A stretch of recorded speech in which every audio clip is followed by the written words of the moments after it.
It is Christmas 1941. For the people of Britain, it is the third Christmas of the war. A war of increasing hardship and deprivation. A war which had crystallized into a struggle for the survival of civilization. But Britain and the British Empire no longer oppose Nazism alone. America has been at war for less than 3 weeks. On December 7th, the Imperial Navy of Japan launched undeclared war with a massive attack upon the U.S. naval base at Pearl Harbor in Hawaii. Thousands die, and the U.S. battle fleet is destroyed. But America's carrier force escapes destruction, and in the coming year, the Japanese will regret their aggression. In the snows of midwinter, the Russian army begins its long, slow fight back with the first of a series of counterattacks that drive the invader back from the communist capital. All over the world, every worker, every machine strains to the utmost to provide the materials of war. In the battles of 1942, the struggle that encircles the earth will become greater and more destructive than ever before.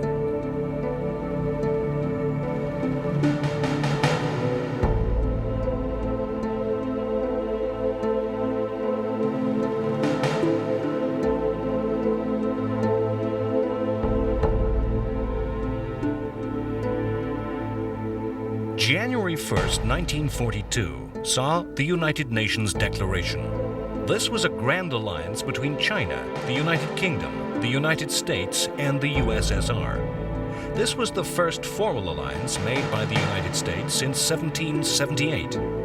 All signatories agreed to use all their strength and resources against the Axis, to cooperate with the others, to fight until the defeat of the Axis, and not to make a separate peace. The destruction of Pearl Harbor was simply the first element of a much greater Japanese strategy of invasion and expansion. An unstoppable tsunami of conquest swept across the Eastern Pacific into Southeast Asia, leaping across land and sea, skipping across the archipelagos from island to island, stepping stones to victory.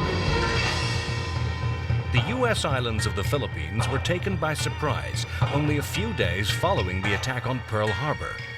Inexplicably, once more, U.S. aircraft were caught unawares on the ground, lined up in neat rows, making the task of the Japanese easy. With naval superiority, Japanese Marines made easy landings in both the north and south of the islands, catching the U.S. forces in the grip of a pincer movement. Quickly, 90,000 Japanese troops were in place to attack just 25,000 American defenders. Defenders who the United States could do little to reinforce or aid. The British colony of Malaya was invaded from the north through the territory of Japan's ally Thailand. The Japanese swiftly captured airfields in northern Malaya and then began a quick advance down the peninsula. The Japanese had gained air and sea supremacy in the skies and seas off Malaya. On December 10th, 2 British battleships, the Prince of Wales and the Repulse, the only major naval forces Britain could muster, had been caught in daylight off the eastern Malaya coast by Japanese bombers based in Thailand and Vietnam.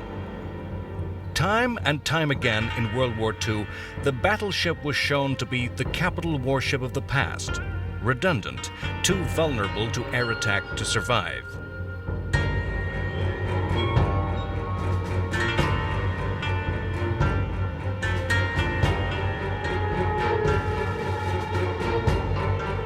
The 2 battleships were destroyed by a swarm of aircraft in just 2 hours.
The Japanese wanted Malaya for its rich economic reserves, the tin mines, and the vast rubber plantations which were needed for Japan's war effort. The Japanese wanted to capture the giant British naval base on the southern tip of the Malay Peninsula on the island of Singapore, denying these facilities to their enemies, adding them as a base for further Japanese aggression. The Japanese advanced rapidly down the peninsula, capturing province after province. The British colony of Hong Kong was surrounded and besieged. Once again, the Japanese Air Force had destroyed the opposition swiftly at the start of the campaign, and then subjected the 8,000 defenders to constant bombing. 40,000 Japanese troops brought the British under constant pressure. In the expanse of the Pacific, conflict came to the distant archipelagos of tiny islands, lying astride the strategic routes of war. On December 10th, the island of Guam fell to Japanese invasion. It and other small islands were intended to be fortresses in a ring of defenses around Japan's new empire. On the same day, Wake Island, held by just 400 Marines and 1,000 construction workers, was attacked by Japanese warships and taken 12 days later. Still, the wave of expansion went on. On December 15th, Japanese armies had invaded the British colony of Burma. The Japanese were attempting to cut supply lines to their nationalist Chinese enemies and to use Burma as a base for attacks on British India. In the very wildest of Axis dreams, Japanese armies marching into India were then met by German armies, which had swept eastwards from southern Russia and North Africa via Arabia and Iran. The wave of Japanese success revealed inherent tensions within the Axis alliance. It was an alliance of necessity rather than ideology. Hitler commented, half in despair, "The Japanese are occupying all the islands. They will get Australia. The white race will disappear from these regions." Japan did seek to drive the white colonial powers from Asia, appealing over the heads of European imperial masters to the indigenous populations. The army that attacked Burma, a state which had been independent of British rule within living memory, contained thousands of Japanese-trained Burmese nationalists fighting for their country's liberation. The rate of Japanese advance in those early days and weeks was astounding. Scarcely a day went by without some new attack begun or a new victory proclaimed. On December 23, 1941, Japanese troops invaded Borneo. The objective in Borneo, the British-controlled oil fields, again a crucial resource of war. On Christmas Day, Hong Kong fell. In a medieval move, the Japanese had cut the city's water supply. The new year brought no respite. On January 11th, the Dutch East Indies, modern-day Indonesia, was attacked by Japanese paratroopers. Again, the goal was oil reserves. On January 12th, the capital of Malaya, Kuala Lumpur, surrendered. In the Philippines, U.S. General Douglas MacArthur led a dogged defense of the Bataan Peninsula, into which the U.S. forces are gradually pinned by the Japanese. The morale amongst the U.S. forces is high, but MacArthur is told in secret that no relief column, no rescue fleet can be sent. Bataan has less than a month's starvation rations remaining.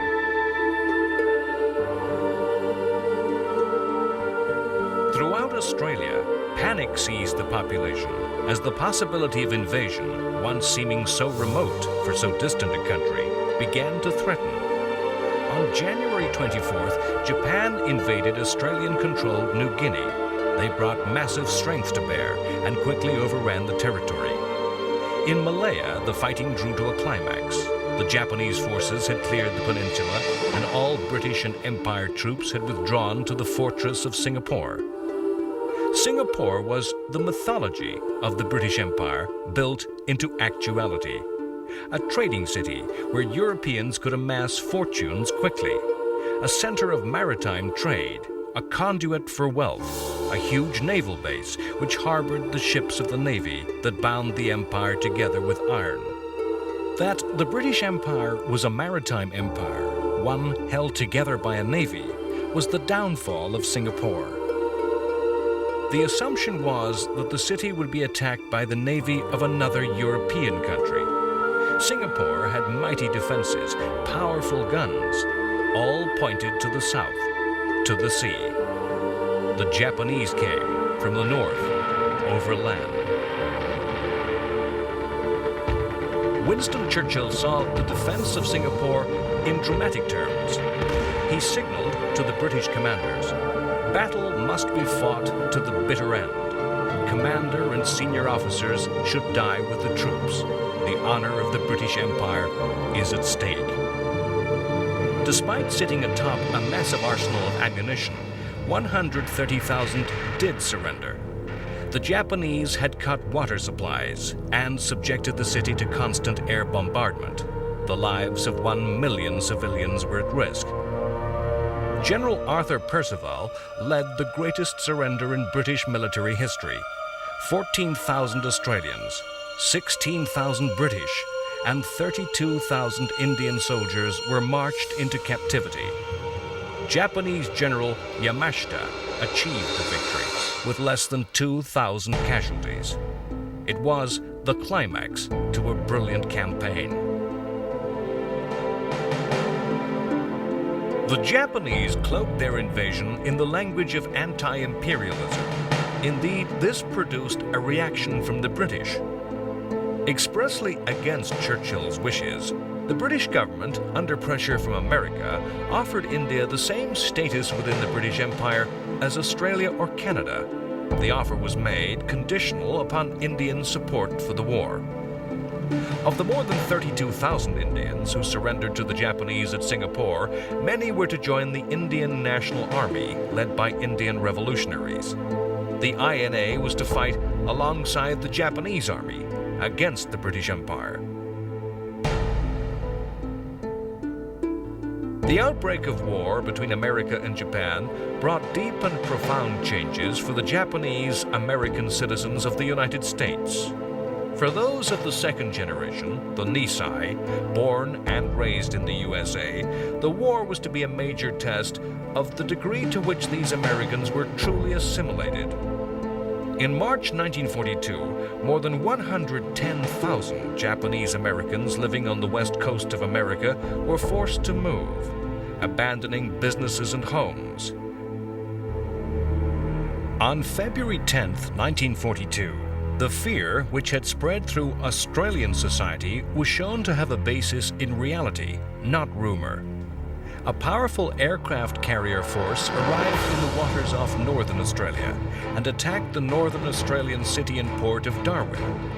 Once again, surprise was complete and Japanese losses limited to a single plane. The devastating raid, designed to disrupt any support that might have been given to resist the invasion of the Dutch East Indies, caused a general panic as military and civilians fled into the interior of the country.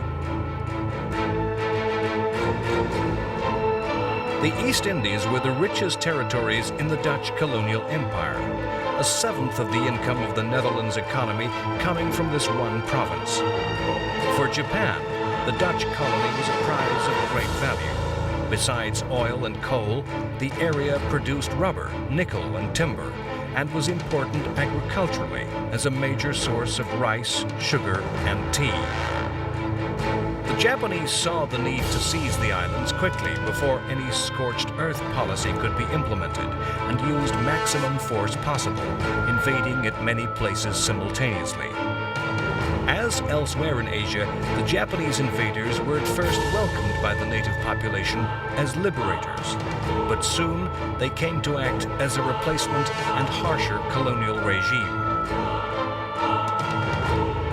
A combined Dutch, British, American, and Australian fleet attempted to intercept a Japanese invading fleet, but was completely destroyed.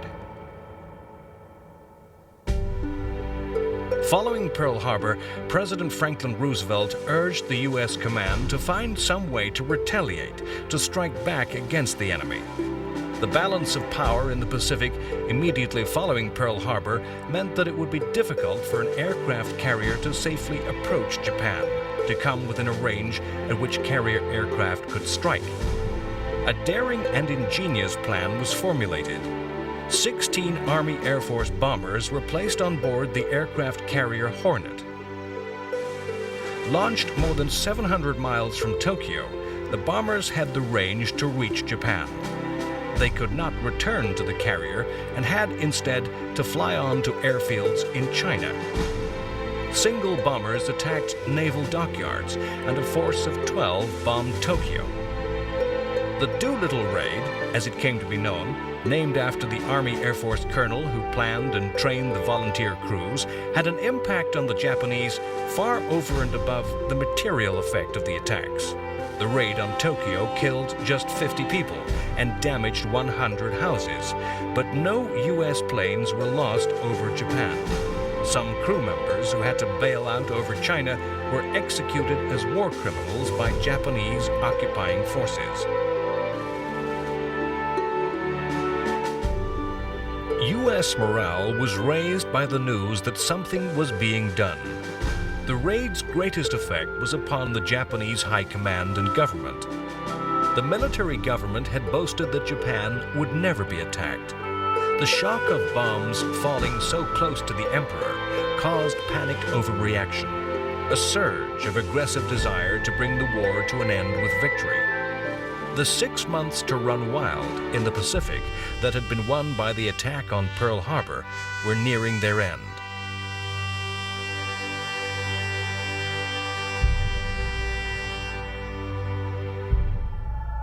The strategic bombing raid is a persistent element of the iconography of the war. A mass raid by a multitude of planes filling the sky, not the precision strike, so-called surgical strike by smart weapons, simply the saturation of a target, a factory, a port, a railway junction, or perhaps just civilian housing in an act of terrorism. Attacks intended to intimidate, to cow, to cause panic, to simply render homeless vast numbers of the enemy's people. An attack aimed to undermine the enemy's government by showing it unable to protect its own. An assault by thousands of bombs descending in clouds of death. Before the war, much had been predicted of air power as the means to win wars quickly. World War II was to show this theory was not so easily put into practice. 1942 saw the tactics of aerial bombardment develop in technology, in extent, and in ruthlessness. On March 29th, the RAF made an attack upon the German town of Lübeck, a town where factories made the engines for U-boats. Lübeck was also one of those small towns which adorn the continent of Europe, time capsules of architecture and of history, of living culture. It was destroyed, bombed, and burned flat, its medieval buildings succumbing with terrifying ease to the RAF.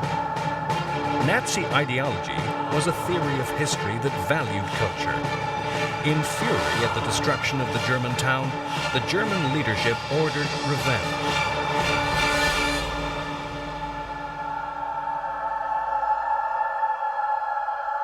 In an episode of war that was to border on black comedy, the German command used the Baedeker Guide, a tourist book describing the beautiful and historic sites of Europe, to select their targets. A series of raids were made against targets of nothing more than cultural value. The raids were not large, not particularly devastating. But the Baedeker Blitz, as it came to be known, was a further abandonment of the old-fashioned rules of war, what one side could and could not perpetrate against the other. After the fall of France, there were very few ways in which Britain could strike back at Germany. The bomber offensive was one of the few initiatives Britain could take. The lessons of the Battle of Britain and the Blitz seemed to show daytime raids simply too costly to both crews and aircraft. High losses meant that the attacks were switched to the night, where darkness gave such protection to the attacker that losses were minimized. The darkness also meant that attacks on a target as comparatively small as, say, an individual factory were impossible.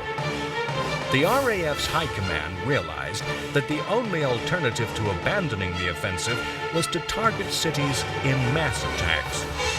Tactical necessity was turned into a strategic virtue. The policy of city center raids was to become the center of controversy for years to come. In May 1942, the RAF gathered together every element of its bomber strength, combining frontline forces with all the reserves and training planes available to launch 1,000 aircraft against a single target, Cologne, causing massive damage.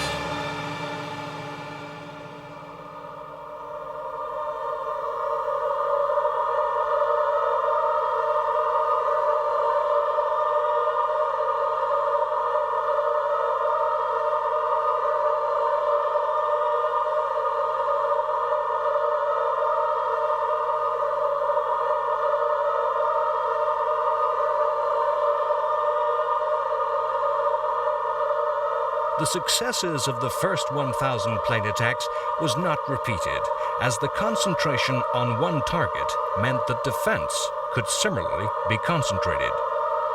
Strategic bombing developed to the advantage of the Allies and against the Axis. The planes with which both sides began the war were in general medium-sized and twin-engined. In the spring of 1942, the first four-engined bombers, much larger and more powerful aircraft, appeared in the skies over Germany. That Germany never developed a large bomber was a significant failure. The British Lancaster bomber and the American B-17 and B-24 were capable of carrying heavy loads that were to devastate enemy cities.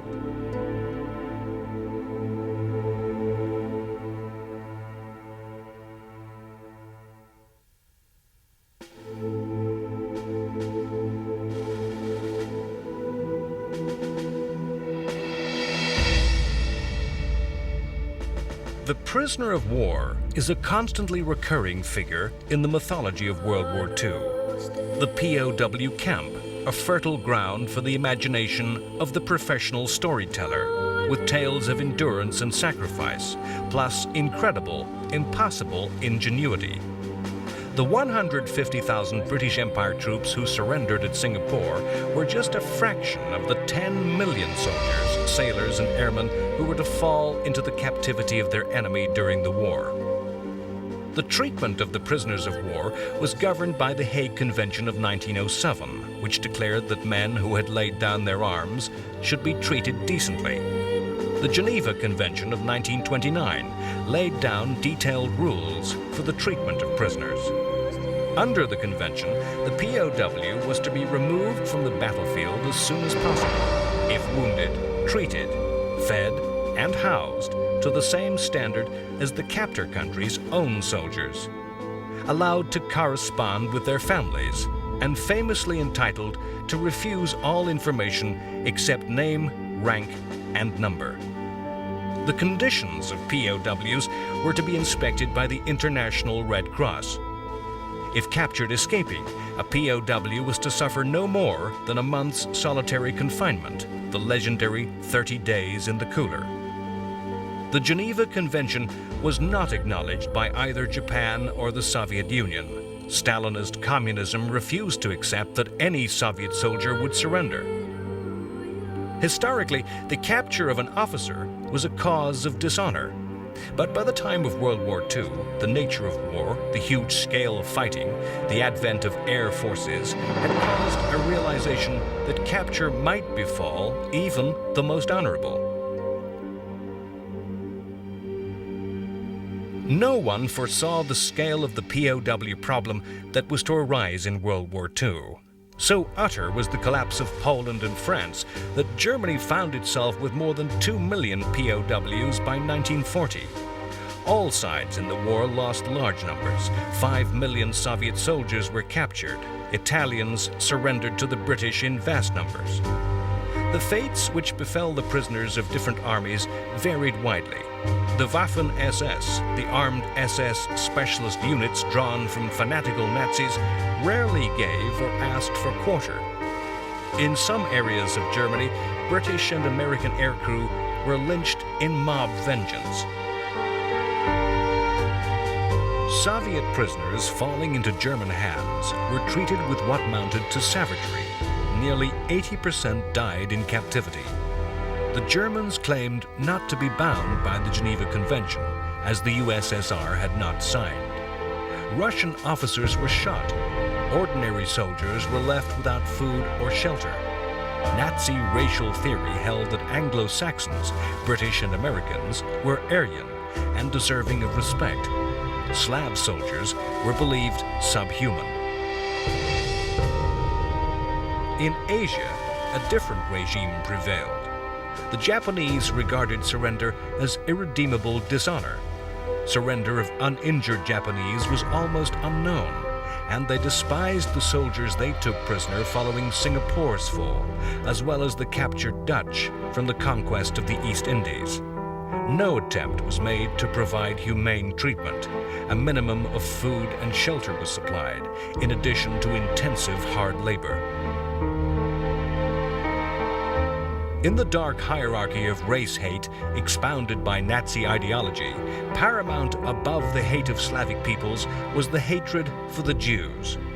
Jews had been persecuted in Germany since the Nazis had first come to power.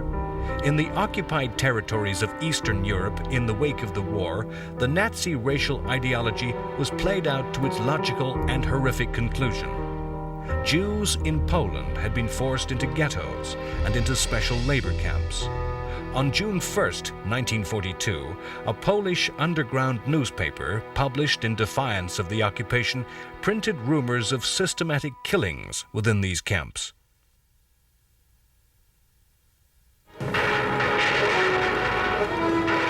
Stalin thought the Germans would once more attack Moscow. Instead, Hitler aimed at the destruction of Soviet troops and the capture of the southern Russian industrial region, including the vital strategic resource of the Caucasus oil fields. In a renewed offensive, German armies swept south. Once again, vast advances were made, huge numbers of prisoners taken. Whole Russian armies fled en route. German attacks advanced through fleeing Russians, running in panic. Russian soldiers ordered to attack simply got out of their tanks and ran. For the first and only time in the war, Stalin ordered a strategic retreat. The key point for this campaign was the city of Stalingrad. The capture of this city on a major bend of the River Don would give the Germans a powerful strategic position, thrusting down southwards to dominate and roll up all of southern Russia, or to stab northwards at Moscow. Stalin had been a political commissar during the Russian Civil War in the 1920s. He had been stationed at the city that now bore his name and appreciated the importance of the city. As the Nazi armies drove even closer to Stalingrad, Stalin reinforced his armies there, making the city a decisive battleground. With the entry of the United States into the war, the Battle of the Atlantic, the War of Supply, fought against German U-boats, assumed even greater importance. Yet all the lessons of dealing with U-boats learned by the British Navy had to be slowly relearned by the U.S. Navy. The Americans did not introduce convoys in American waters. In what the Kriegsmarine, the German Navy, came to call the Second Happy Time, German U-boats sank huge numbers of unescorted merchant ships, many in U.S. coastal waters. Many of them tankers carrying oil from the southern U.S. and the Caribbean. The ships sailing up the coast were silhouetted by the lights of U.S. towns and cities, not blacked out. They presented easy targets to hardened and experienced German submariners. the most ferocious and bitter fighting at sea was in this war of supply, the attack and defense of convoys. The most vicious fighting in this battle took place in the convoys to the Soviet Union. These sailed from ports in Britain and Iceland through the icy Arctic waters of the Norwegian and Barents Seas. Close to German-occupied territory, and in winter forced even closer to the Norwegian coast by icebergs, the convoys had to sail under constant attack and suffered the highest losses of any Allied shipping in the war. The ships carried goods of all sorts. The supplies of American trucks, of telephones, and even of boots were vital in helping the Soviet Union repel the German attacks of 1942. At first, the Allied ships sailed unmolested, a product of German confidence that Operation Barbarossa would be successful.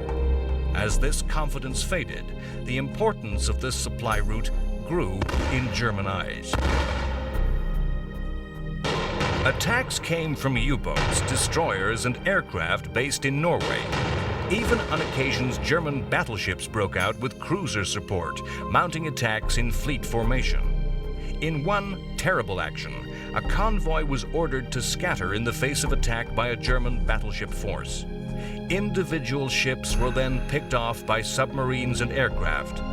In this one action, 2,500 aircraft, an entire air force, and nearly 500 tanks were sent to the bottom of the sea.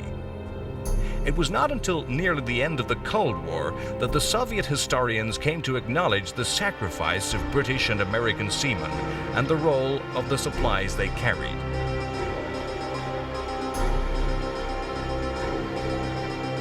The British admirals pleaded that the convoys were expensive in manpower and shipping.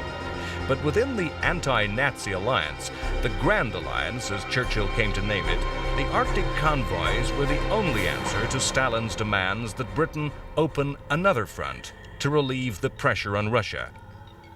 Within the alliance, Churchill was under great pressure to act. The Americans underestimated the resources and general difficulty of acting against Nazi Germany. British communists, under orders from Moscow, switched from preaching defeatism to demanding that Britain act in the West. Churchill always preferred the indirect strategy and wanted to defeat the Axis in North Africa and then spread the war to Italy, attacking what he called the soft underbelly of the Axis.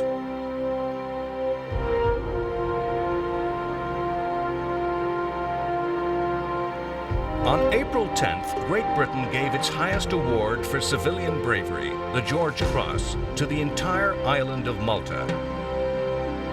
No part of British territory throughout the entire war endured such regular and heavy attacks as the Mediterranean colony.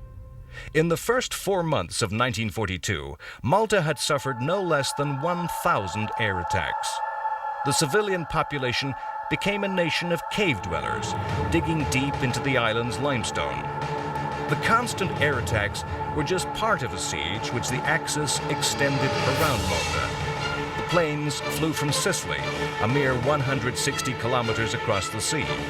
They bombarded the island itself and any shipping that attempted to bring supplies to the beleaguered defenders.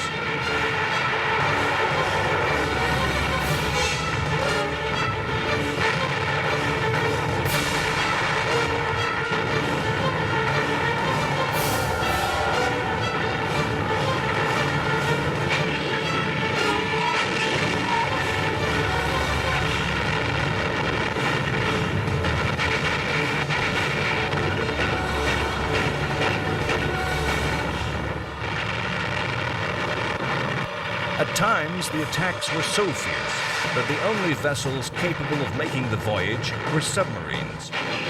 The passage of some convoys grew into full naval battles, drawing in the Italian fleet. The defense of the island was to be the product of constant and repeated acts of daring. The siege was a battle fought to a medieval script, where starvation and disease were the weapons of the besieger. A typhoid epidemic swept throughout the population, who were surviving on as little as 1,500 calories per adult per day. Malta was a prize worth having to both sides. She sat astride the short sea routes to North Africa. and unless captured and in Axis hands, could threaten disaster to the Axis armies fighting in the desert.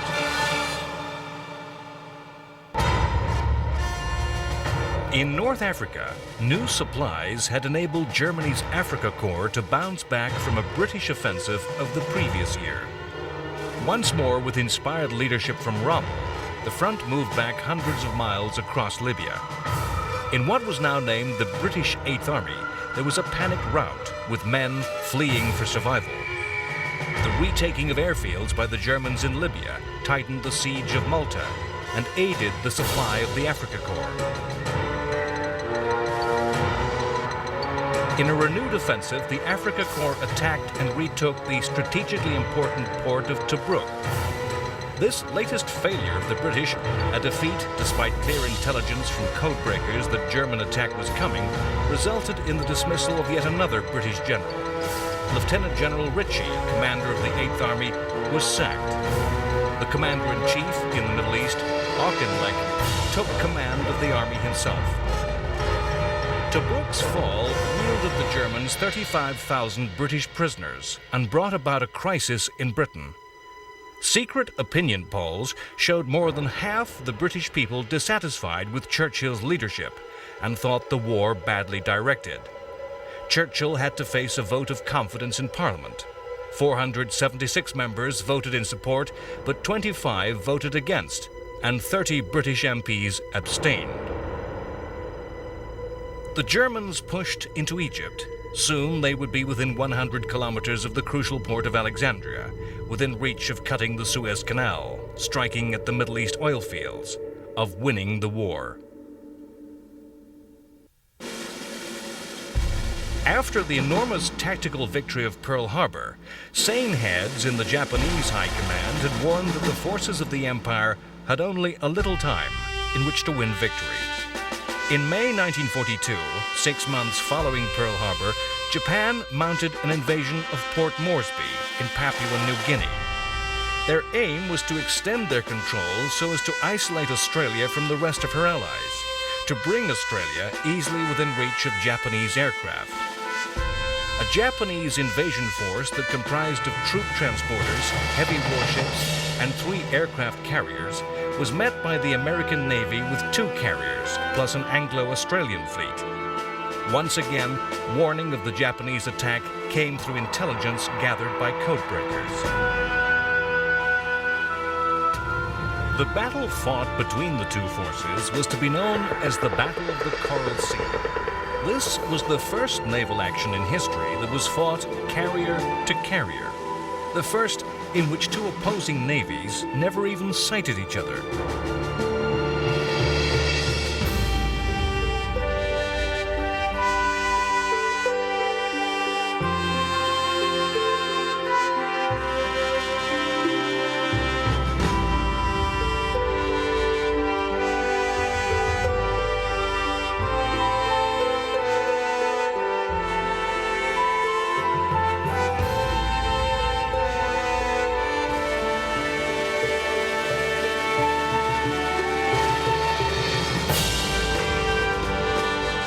Fighting that lasted 4 days, the 2 sides fought to a stalemate. 1 Japanese aircraft carrier was sunk. 1 American carrier so badly damaged that she had to be scuttled. Of the 2 other Japanese carriers, one lost so many aircraft her strike power was heavily depleted. The other carrier so badly damaged as to be out of action for the coming months. Once again, the battle was a tactical success for Japan, but a strategic failure. New Guinea was not conquered, and the strategic goal to threaten Australia unattained. That such losses were inflicted on Japan's hard-to-replace ships, planes, and trained pilots would be crucially significant when the 2 navies next met. Battleships were no longer the major weapon of naval warfare, no longer a weapon which could destroy the enemy's main fleet. Battleships were still a threat. If such a warship fell among a convoy of merchant ships, or if a battleship were brought to bombard shore targets, provided there was no threat of air attack, the big gun ship could wreak terrible damage. Otherwise, The battleship on both sides were little more than prestige propaganda targets. Threats only, in that admirals in the opposing navies believed battleships a threat. In February 1942, 3 large German ships, the battlecruisers Scharnhorst, Gneisenau, and the cruiser Prince Eugen, daringly dashed up the English Channel under the noses of the British. The German action, though daring, was still a run for cover. In the vast spaces of Russia, the greatest battles of the war continued as the Soviet Union defended itself against German invasion. The German-Soviet conflict dominates World War II. In terms of the vast distances, the huge numbers of forces involved, every other campaign is dwarfed. In the first 6 months of Operation Barbarossa, when German troops had made deep and dramatic thrusts into the USSR, taking millions of prisoners, vast areas of the Soviet Union came under Nazi control. In many areas, the German troops were welcomed as liberators from Stalinism.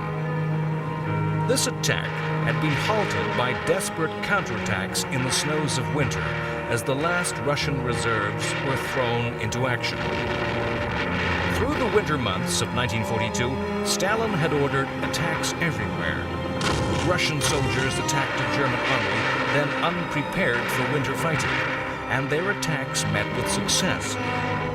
The German army had cautiously avoided major actions and allowed the Soviets to push west, stretching communication lines and draining large numbers of troops into vulnerable positions. When the Russian summer returned, the German army went once more on the offensive.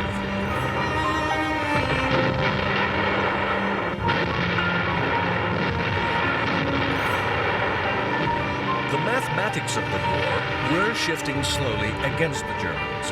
In early summer, the Red Army had 5.5 million soldiers deployed. The Germans just under 5 million, of which 400,000 were Finns, and just under 1 million were Axis allies, a mixture of Italians, Hungarians, Romanians, and even a division of Spanish volunteers. The crucial German advantages of better equipment, better training, and better leadership were being slowly eroded by the support of Britain and America. As Russia's quantity of forces became comparable in quality, the balance was to slowly tip against the Nazis. Barely a month after the Battle of the Coral Sea, and little more than 6 months after Pearl Harbor, a truly decisive battle of the Pacific War would be fought. The Japanese High Command resolved to end the war, to win a victory that would knock the United States out of the war. The Japanese plan was based on classic naval strategy, aiming to force the U.S. Navy into battle on Japanese terms.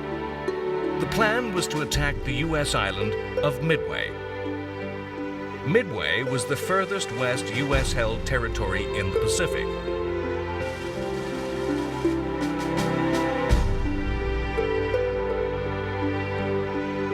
The attack would lure the U.S. Pacific Fleet into a battle which would bring about its destruction. Japanese Admiral Yamamoto planned to make the Americans weaken their defenses by making a feint towards the American Aleutian Islands, far to the north. Yamamoto believed that following this victory, the invasion and Japanese occupation of Hawaii would follow. This, in turn, would enable the Japanese Navy to drive the U.S. fleet from the ocean, even for Japanese forces to directly threaten the west coast of the continental United States. America would, as a result, sue for peace. The Japanese admiral's plan involved the concentration of a massive fleet, 145 ships strong. Once again, the work of the codebreaker was to be crucial. The breaking of the Japanese codes revealed that the Aleutian attack was a sham, and Midway the real target. The American Navy was therefore able to concentrate its defenses. Nevertheless, the material advantage lay with the Japanese, 4 carriers to the U.S. Navy's 3, 261 planes of the highest quality against a mixed bag of 230 U.S. aircraft. The Japanese force also contained 5 heavily armed, powerful battleships. The Japanese made several errors, which were to have a disastrous outcome. Photo reconnaissance of Pearl Harbor, which would have shown the base empty, was cancelled. A screen of submarines was deployed to the east of Midway Island, too late, after the U.S. fleet had already passed through. Yamamoto expected his powerful fleet of 4 carriers to easily take the island. He expected then a weak, divided enemy, diverted by his northern dummy attack. Instead, he was entering a battle where the initiative, the surprise, actually lay with the United States Navy. The heart of the Japanese Navy, the aircraft carriers, supported by a small fleet of both smaller warships and battleships with invasion forces aboard, sailed for Midway. The Japanese plan was complex and intricate, yet lacked in crucial details. Incredibly, Japan was misled by false intelligence into an American deception that a carrier, the USS Yorktown, had sunk following the Battle of the Coral Sea. Knowing the Japanese plans, the United States Navy made a series of false signals that implied what Yamamoto believed to be the last 2 remaining U.S. carriers, Enterprise and Hornet, were nowhere near Midway. In fact, they were there, ready and waiting, preparing a surprise attack of their own with the 3rd totally unexpected carrier, the supposed sunk Yorktown. The American defense was everything, then, that the U.S. Navy could muster. All 3 operational aircraft carriers the U.S. Navy could put to sea. Midway was a perilously close-run battle. Through a combination of daring, gamble, luck, and inspiration, the U.S. aircraft caught the Japanese carriers by surprise. The Japanese approached Midway Island and made their first attacks, unaware that the U.S. Navy had such a powerful force in hand.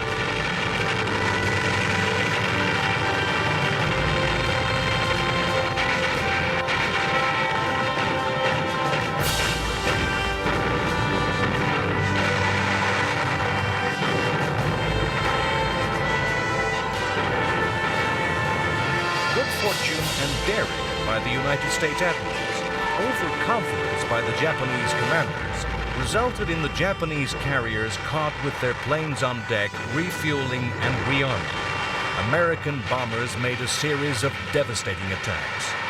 3 Japanese carriers were destroyed in minutes. The 4th carrier attacked and severely damaged a U.S. carrier before herself being destroyed in another American attack. The U.S. Navy had torn the heart from its opponent. Never again would Japan be able to fight with a numerical advantage over the Americans. The war between America and Japan was only 6 months old. It still had over 3 years to run. Yet, already, it could be said to be moving to the endgame. The Battle of Midway was a decisive day in the Pacific War. Within the space of hours, the balance of power had shifted against the Japanese. American industry could easily replace the lost aircraft and the lost ships, but Japan could not. Its force of skilled pilots and crews were lost to a man. Japan would never regain the initiative. The long march to defeat and surrender for Japan had begun.